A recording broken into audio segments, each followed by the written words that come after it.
Hi, my name is Joe Tomei, and thank you for checking out this video. You'll see me a few slides from now, but I teach in Japan at a private university called Kumamoto Gakuen University. I want to first thank Kotisol and the Busan chapter for organizing this. Really impressed at what you've been able to do. And I also want to give a shout out to a Nagoya colleague of mine, Darren Elliott. We were going to present on this topic in Norway at the end of June at the Researching and Applying Metaphor Conference. Unfortunately, we won't be able to go, but they've recast it as a virtual conference. So if you're interested, please check it out. There are lots of links at the end, so if you've got any questions, there's email there as well.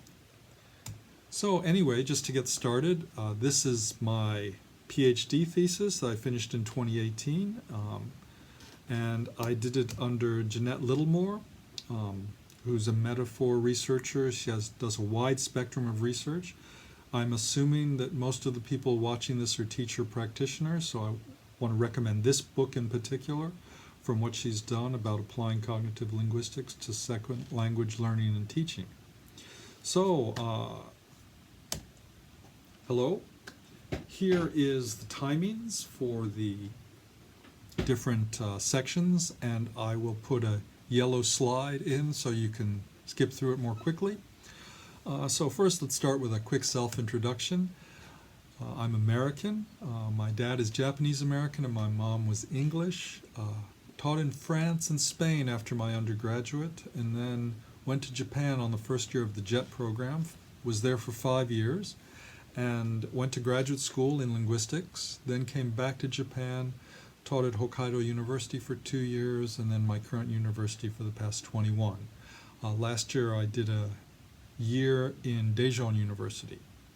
And I got into metaphor because I had writing classes that I was using the process writing approach and was really disappointed with how poorly it was going. Students weren't taking the time to write drafts or correct them. They weren't really brainstorming. Plagiarism was a problem. So I was struggling to try to find something to do. And one thing I did was ask students to write movie reviews, so then they would at least get some input, as well as not being able to simply copy things, but they had to write their reactions. And I'd ask them to write something like, what was the most impressive scene, or, what actor did you like the most? And one student who wasn't particularly strong at English, when we did Romeo and Juliet, the modern day retelling by Baz Luhrmann, he said that he really liked the scene where Romeo saw Juliet through the aquarium. And he said, this was like they were in two different worlds, and they could see each other, but they couldn't talk to each other. And I was really blown away by that because, to be honest, because his English was weak, I thought that he didn't have the ideas to express. But what I realized was that he had lots of ideas. He just didn't have the English to express them, and he wasn't given the opportunity to put these ideas into words. And with that in mind, I really like this quote by Hoang, who talks about how L2 learners enter the target language realm equipped with a fully figurative mind. They're bringing a lot of things to our L2 classes, and we're not really making good use of them. So let me kind of quickly go through some metaphor theories and talk about the development of metaphor theories. Every metaphor study, or almost everyone, starts with Aristotle. And so I did it as well, and I took this quote about how metaphor makes learning easier, which I really liked. We often talk about Aristotle because he's the first one to use the word metaphor, and metaphor itself is a metaphor. So meta means over and across, and pheron means carry. So the idea is that we go from one idea and we carry things to apply them to another. So let's see how that works. If I tell you my office is a disaster area, you can see it looks a little disaster-y, but it's probably not like this. So I'm telling you something that's not true, but it gives you an idea of my perception, or perhaps other people's perception of my office. Here's another one, men are pigs. Seems quite unfair to pigs. Pigs are intelligent. They're actually quite clean when they're not forced to stay in mud holes. This American turn of phrase is, this car is a lemon. And it's interesting because a lemon for a car, it can't be an old car. The car has 100,000 kilometers. It's a lemon, is not really used. It has to be something new. And there's some reasons for that, but I'm going to skip ahead because we don't have as much time as I'd like. But one of the things about these three, and about metaphors in general, is that they are lies. They are things that are not true, yet they convey information. And that's what gave Aristotle and all the other philosophers talking about metaphor such a hard time, was how can these sentences that are on their face lies reveal something? And to that end, I really do like Picasso's quote about how art is a lie that enables us to see the truth. And metaphors are something that enable us to see some relationships that we might not see otherwise. Now, in Asian countries, in the Sinosphere, where Chinese characters are common, there's actually a different, slightly different understanding of metaphor from the etymology of the words. First word is hiyu, compare an example. Second is unyu, hidden an example. Those work in Japanese and Chinese, and the reflexes are available in Korean. And so the idea is that this is something that's telling you perhaps a deeper truth. And in Chinese characters, we actually have metaphors kind of built in. So the first one is sun, the second one is moon, but it's also day and month. And we put them together and they give us bright. So there is sort of a base level of metaphorization in the language itself that's very clear to see in Japanese and Chinese script. But for Western language, metaphor is also often assigned, or usually assigned, to figurative language. And here's a list of them. None of these things are things you would want to present to even a high intermediate student. So let's take a look at those three metaphors again. And these are the sorts of metaphors that have been discussed in the initial 2,000 years of metaphor theory. And what we can see about all of them is that they're one noun equals another noun. But interestingly enough, when we look at actual spoken language, very rarely do people say metaphors in this format. They actually say them in a lot of different formats other than this noun one equals noun two. So just some quick examples. Verbs can be metaphors. Airport was socked in. Planes can go in, but they can't go out. He's tied up till lunch, which means that not that he has a big job and when he finishes it, he'll talk to you. It means that he has a lot of little jobs. Prepositions are very metaphorical because even though we say the pencil is in the cup, we then transfer that to the he's in time, he'll come in 5 minutes, please don't get in his face. So those are phrases where the image gives us a different idea, or gives us an idea that is not necessarily the physical one. Now the first stage, I divide metaphor research into 3 stages. And the first stage is conceptual metaphor theory, which came about in the 80s. And conceptual metaphor theory says that we use these metaphors to understand the world, and we transfer the relationships. And it's primarily linguistics. It's language that we're talking about. So if I give you this one, what is love?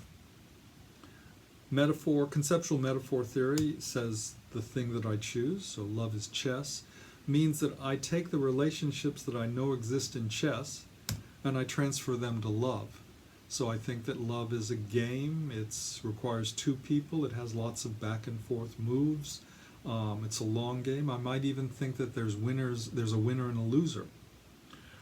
Now, this tells us a lot about language and helps us understand some of the relationships, but it also has a problem in that it implies that we have to have a built-in knowledge to use these metaphors. So a student who doesn't know what chess is but is confronted with the metaphor of love is chess has to learn about chess in order to make sense of this metaphor. And that was one of the problems of the first stage. Now the second stage was metaphor arising from discourse, and Cameron and Danon were kind of key figures. Cameron's very interesting because she's an L2 researcher, and she also did discourse analysis. And she looked at emergent metaphor that came about when two people were talking. And she found that one person might say something, the other person might use that and then structure their ideas according to that and go back and forth. Now this has a really great advantage in telling us that it's not simply memorizing all these forms, it's actually working with someone who's talking to you and building that metaphor. You also can probably see that it can be related to co-constructing language, something that is Vygotskian. So that's a really interesting take on it. And then the last take, which I hope I'll talk about in the classroom activities, is multimodal metaphor. And multimodal metaphor said, well, if language is communication, but there's other forms of non-linguistic communication, those must use the same sorts of ideas and tools that language does. So multimodal communication should be structured by metaphor as well. And here's just a really quick example of how a coffee maker is kind of taken and designed in a way that brings us to some sort of, a waiter or something, that then communicates something to the buyer.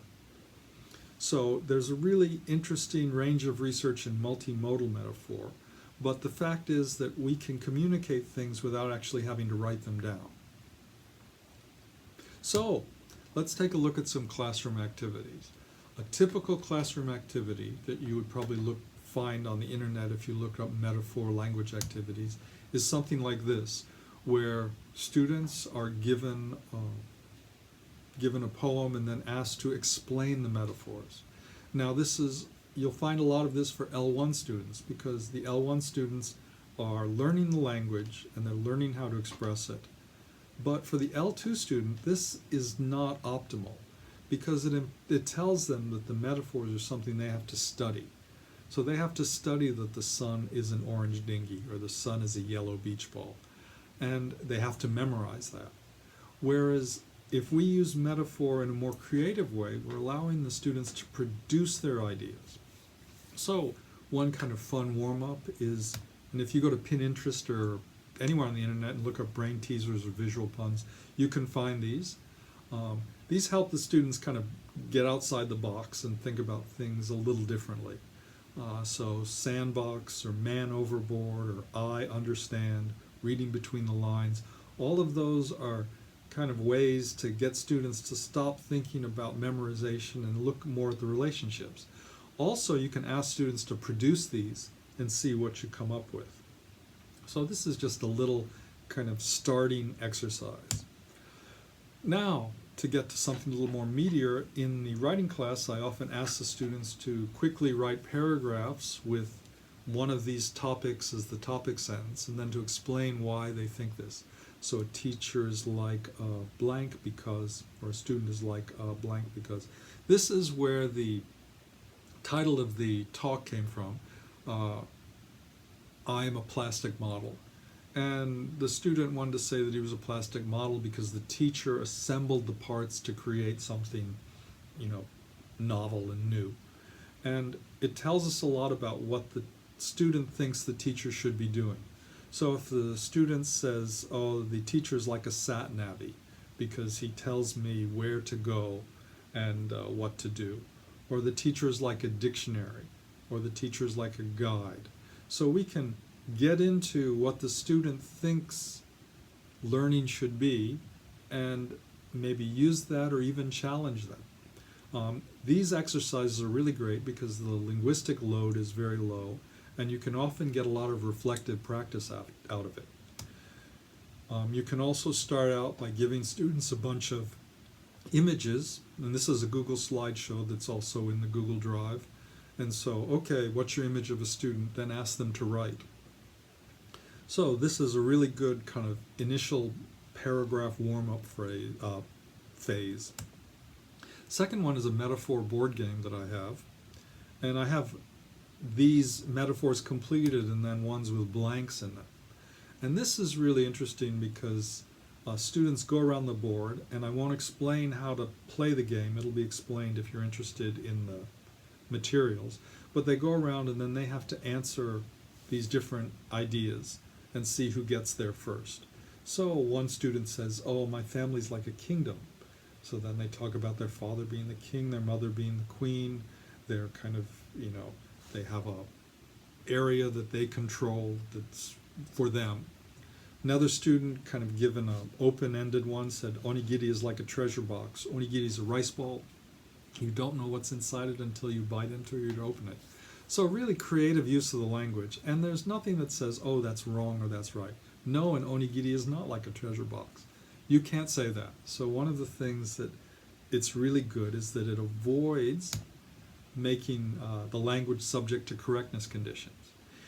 Okay, so metaphors, when we get into longer compositions, they often provide interesting material, and they often provide organization.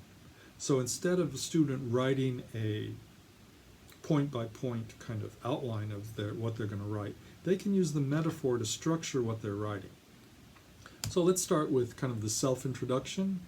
It's common in Japan, it's common in Korea.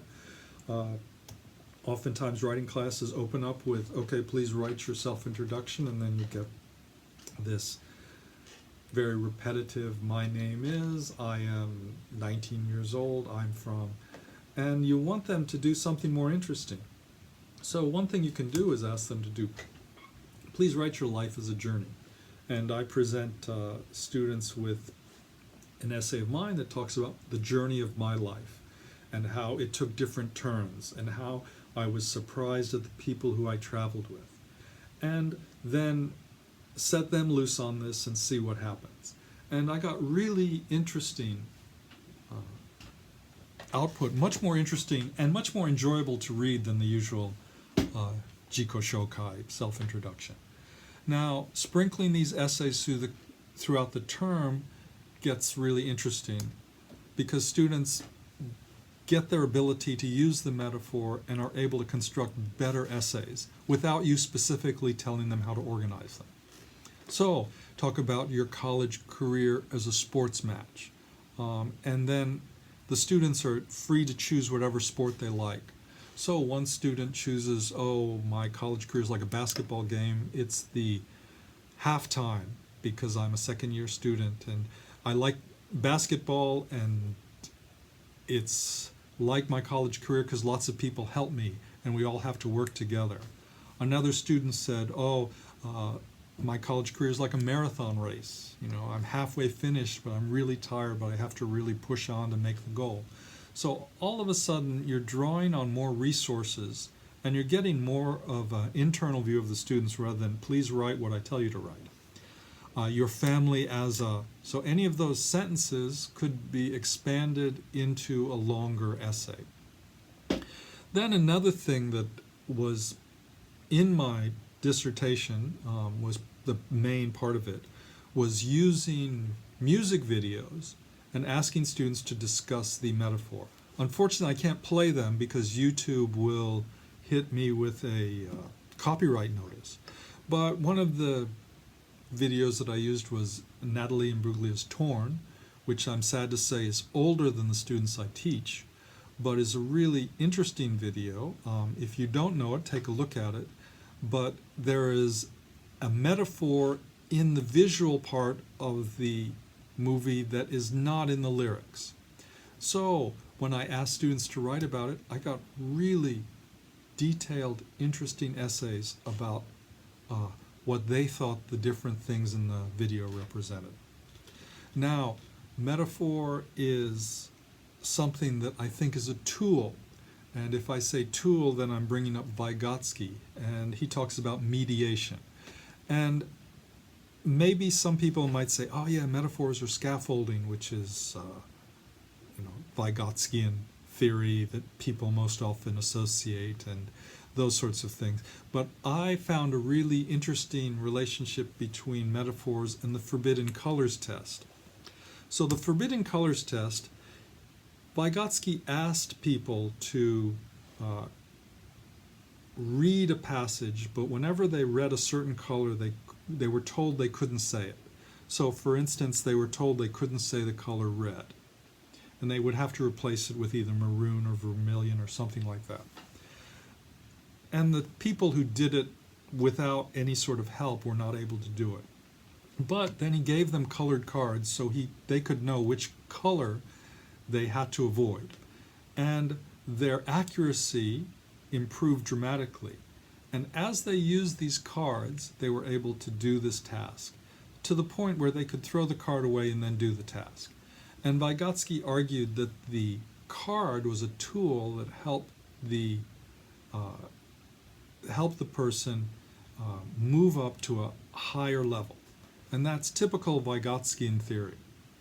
Another aspect of the metaphors that I think is really important is 3E cognition and distributed cognition. So 3E cognition is embodied, embedded, inactive, and extended. And so a metaphor is a tool that allows people to organize information by referring to an external or an idea that's not necessarily built into that information. Just to skip ahead, because I don't want to take too long, there are a number of different apps and websites that can support this, and I wanted to introduce a few of them. This is Apps for EFL. It's done by a programmer, teacher in Japan named Paul Rain, and it's free. And one of the ones I work on is what's called Lyric Learner, which is right here. And all of the songs that I use are in this. So I can assign it to students and ask them to do it and give them an opportunity to get exposed to the song, and then ask them to write something a bit more in depth. So I've gone about 22 minutes and just want to finish up with my conclusions and suggestions. I feel like low intermediate level students can produce metaphor. I think that metaphor should be introduced as an organizing function for longer essays, and the multimodal material is a really important research for metaphor production. So those are my conclusion and suggestions. Thank you very much if you stuck with me all the way to the end. Here is the link to the Google Drive, and please feel free to contact me. I'll be supplementing it over the course of this year and working on doing all this online. Again, thanks to the Cotisol and the Busan chapter, and please enjoy your metaphors.